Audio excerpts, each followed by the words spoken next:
오늘 주백선교회 큐티 본문은 잠언 20장 22절에서 30절까지의 말씀입니다. 본문의 말씀 중에서 우리가 집중적으로 살펴볼 말씀은 22절 말씀입니다. 너는 악을 갚겠다 하지 말고 여호와를 기다리라. 그가 너를 구원하시리라. 본문의 말씀 중에서 우리가 생각해 봐야 할 주제는 지혜자는 하나님 앞에서 어떻게 행동하는가입니다. 우리 믿는 자들은 하나님을 신뢰하고 의지하면서 믿음으로 살아갑니다. 그런데 특별히 우리가 하나님을 신뢰하고 의지하면서 믿음으로 살아가야 할 부분이 어떤 부분입니까? 지혜자는 하나님 앞에서 어떻게 행동합니까? 지혜자는 원수 갚는 것을 하나님께 맡깁니다. 본문 22절의 말씀에 보면 너는 악을 갚겠다 말하지 말고 여호와를 기다리라. 그가 너를 구원하시리라. 오늘 본문에서 너는 악을 갚겠다 말하지 말라고 하십니다. 이것은 우리가 악한 사람들에 의해 억울한 일을 당했을 때, 고통당했을 때 원수를 갚겠다고 생각하지 말라는 말씀입니다. 그리고 하나님께 맡기라고 말씀하고 있습니다. 하나님께서 행하시도록 하나님께 맡기고 기다리라고 가르치십니다. 사도 바울도 동일한 교훈을 주고 있습니다. 로마서 12장 19절 20절의 말씀을 보십시오. 내 사랑하는 자들아 너희가 친히 원수를 갚지 말고 하나님의 진노하심에 맡기라. 기록되었으되 원수 갚는 것이 내게 있으니 내가 갚으리라고 주께서 말씀하시니라. 내 원수가 줄이거든 먹이고 목마르거든 마시게 하라. 그리함으로 내가 숯불을 그 머리에 쌓아 놓으리라. 여기서 사도 바울은 너희가 친히 원수를 갚지 말고 진노하심에 맡기라 라고 권면하고 있습니다. 그 이후로 사도 바울은 원수 갚는 것이 내게 있으니 내가 갚으리라는 주의 말씀을 인용하고 있습니다. 원수 갚는 것이 주께 있습니다. 원수 갚는 권한이 사람에게 있는 것이 아니라 하나님께 있다는 말씀입니다. 오직 하나님만이 복수할 수 있는 분이십니다. 그렇다면 왜 하나님만이 원수를 갚으실 권한이 있으신 걸까요?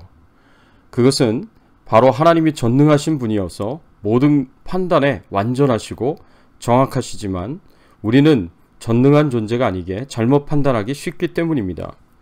하나님은 감정에 의해서 좌우되시지 않지만 우리는 감정에 따라서 좌우되기가 쉽기 때문입니다. 하나님은 가장 합당하고 공정하신 분이시지만 우리는 편견을 가질 수 있기 때문입니다. 그렇기 때문에 공정하게 살펴서 원수를 갚는 권한은 오직 하나님께만 있습니다. 그래서 성경은 보복하지 말 것을 강력하게 촉구하고 있습니다. 레위기 19장 18절의 말씀에 보면 원수를 갚지 말며 동포를 원망하지 말며 내 이웃을 반드시 견책하라. 그러면 내가 그에 대하여 죄를 담당하지 아니하리라고 하였습니다. 그런즉 우리는 스스로 보복하려 해서는 안 됩니다. 사람이 개별적으로 보복을 하는 것은 하나님의 권한을 침해하는 행위입니다. 하나님을 모욕하는 행위가 될 수 있습니다. 그런데 성경은 원래 원수 갚는 것, 보복을 허용하고 있지 않습니까? 왜냐하면 출애굽기 21장 23절에서 25절까지의 말씀에 보면 생명은 생명으로, 눈은 눈으로, 이는 이로, 손은 손으로, 발은 발로, 데운 것은 데움으로, 상한 것은 상함으로, 때린 것은 때림으로 갚을지니라고 말씀하고 있기 때문입니다. 우리는 이를 동해복수법이라고 하는데 이는 마치 하나님께서 우리에게 잔인하게 복수하도록 가르치시는 것으로 생각할 수 있습니다. 그런데 여러분 오해하지 마십시오. 하나님께서 이 법을 주신 근본 취지는 복수를 하도록 하기 위함이 아닙니다. 이는 오히려 인간의 연약함을 배려하여 더 심각한 보복을 예방하기 위해서 주셨을 뿐입니다. 즉 보복은 언제나 자신이 입은 손해 이상으로 나타나게 되기 때문에 하나님은 이것을 막기 위해 최대한 보복의 한계를 설정해 놓으신 것입니다. 그래서 동해복수법은 근본적으로 이웃에게 악을 행하지 못하도록 하기 위해 사랑의 정신에 기초하고 있습니다. 창세기 4장 23절 24절의 말씀에 보면 가인의 족보에 라멕이라는 사람이 나오는데 이 사람이 한 말을 한번 보십시오. 라멕의 아내들에게 이르되 아다와 실라여 내 목소리를 들으라. 라멕의 아내들이여 내 말을 들으라. 나의 상처로 말미암아 내가 사람을 죽였고 나의 상함으로 말미암아 소년을 죽였도다. 가인을 위해서는 벌이 7배일진데 라멕을 위해서는 벌이 77배이로다 하였도다. 라멕이 말하기를 나의 상처로 말미암아 내가 사람을 죽였고 나의 상함으로 말미암아 소년을 죽였도다 라고 말했습니다. 자신이 받은 상처로 인해 사람을 죽였다고 자랑하고 있습니다. 그리고 더 나아가서 가인을 위해서는 벌이 7배이지만 라멕 자신을 위해서는 벌이 77배라고 말하고 있습니다. 이것은 무엇을 의미하는 말입니까? 라멕이 자신이 당한 것에 77배로 갚아줄 것이라는 말입니다. 이렇게 고대에는 원수를 갚는 것을 당연한 것으로 여기고 수배에서 수십 배에 이르기까지 보복을 하였습니다. 이런 사회에서 하나님께서 율법을 정하실 때에도 과도한 복수를 막고자 동해복수법을 만드셨습니다. 상처에는 상처, 눈에는 눈으로, 이에는 이로 갚을지라 남에게 상해를 입힌 그대로 그에게 그렇게 할 것이며 라고 말씀하십니다. 그런데 사람의 마음이라는 것이 이렇게 쉽게 되지 않습니다. 더 복수하려고 하고 덜 하려고 하지는 않는다는 말입니다. 그래서 마태복음 5장 39절에 예수님께서 이렇게 말씀하셨습니다. 나는 너희에게 이르노니 악한 자를 대적하지 말라. 누구든지 내 오른뺨을 치거든 왼편도 돌려대며. 내 오른뺨을 치면 왼편도 돌려대라고 말씀하고 있습니다. 이것은 우리가 악한 일을 당하였다고 해도 그것을 똑같이 갚지 말라는 말씀입니다. 즉 동해복수법으로 보복하지 말라는 말씀입니다. 더 나아가서 속옷을 가지고자 하는 자에게 겉옷까지 주며 억지로 오리를 가게 하거든 심리를 동행하라고 말씀하셨습니다. 이것은 우리가 억울한 일을 당하였다고 하더라도 그것을 똑같이 갚지 말라는 말씀입니다. 우리가 살다가 보면 억울한 일을 당할 때가 있습니다. 우리가 살다 보면 내가 들어야 할 말이 아닌데 듣게 되는 일이 있고 내가 받아야 할 대우가 아닌데 받는 경우도 많습니다. 이럴 때에 우리가 어떻게 대하여야 하는가? 동해복수법으로 보복을 해야 하겠습니까? 똑같이 복수를 해야 하겠습니까?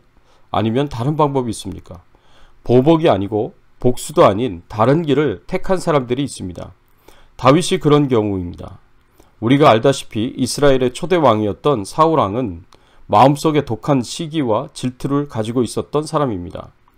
다윗이 블레셋의 용사 골리앗을 죽이고 난 이후에 수많은 백성들이 다윗을 칭송했습니다. 사울은 천천히요, 다윗은 만만히로다. 다윗을 향하여 사람들이 칭찬하였을 때에 사울왕의 마음에는 시기와 질투가 독하게 타오르고 있었습니다. 그래서 시기와 질투의 감정에 사로잡힐 때마다 다윗을 죽이려고 하는 마음이 걷잡을 수 없어서 창을 던져서 죽이려고 하였던 것을 우리는 잘 알고 있습니다. 다윗의 입장에서는 억울하지 않을 수 없었습니다. 다윗이 잘못한 것이 무엇입니까? 다윗은 국가가 위기에 사로잡혀 있었을 때에 그 국가를 위기에서 건지는 일을 위하여 가장 앞장섰던 사람입니다. 사울왕에게 항상 충성스러운 신하로 열심히 섬겼던 사람이었습니다. 그런데도 사울왕이 혼자서 시기와 질투에 사로잡혀서 계속해서 죽이려고 하였습니다. 다윗이 도망치면 군대를 이끌고 찾아다니고 끝까지 추격해서 죽이려고 했습니다. 그런데 다윗이 사울왕이 자신을 억울하게 죽이려고 하는 것을 어떻게 대했습니까? 똑같이 죽이려고 하였습니까? 아닙니다. 다윗은 사울왕이 계속해서 악하게 행동하였어도 억울하게 행동하였어도 그것과 동일하게 행동하지 않았습니다. 어떻게 행동했습니까?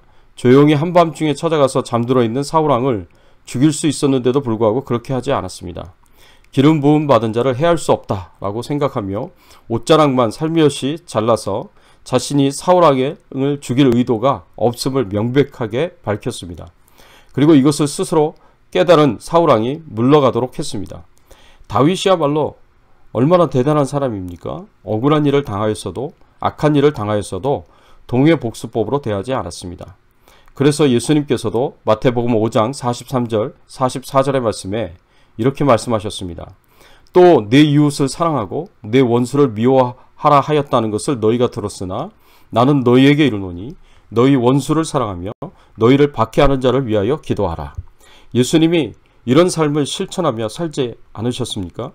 자신을 핍박하고 채찍질하고 십자가에 못 박아 죽이려는 사람들을 위하여 저들의 죄를 용서하여 주옵소서. 저들이 저들의 죄를 알지 못하나이다 라고 말씀하시면서 하나님께 기도하지 않으셨습니까? 예수님은 이런 사랑을 행하셨습니다. 그리고 우리에게 예수님처럼 행하라고 요구하시고 명령하십니다. 그렇습니다. 우리가 어떻게 원수를 사랑하며 원수를 위하여 기도할 수 있겠습니까?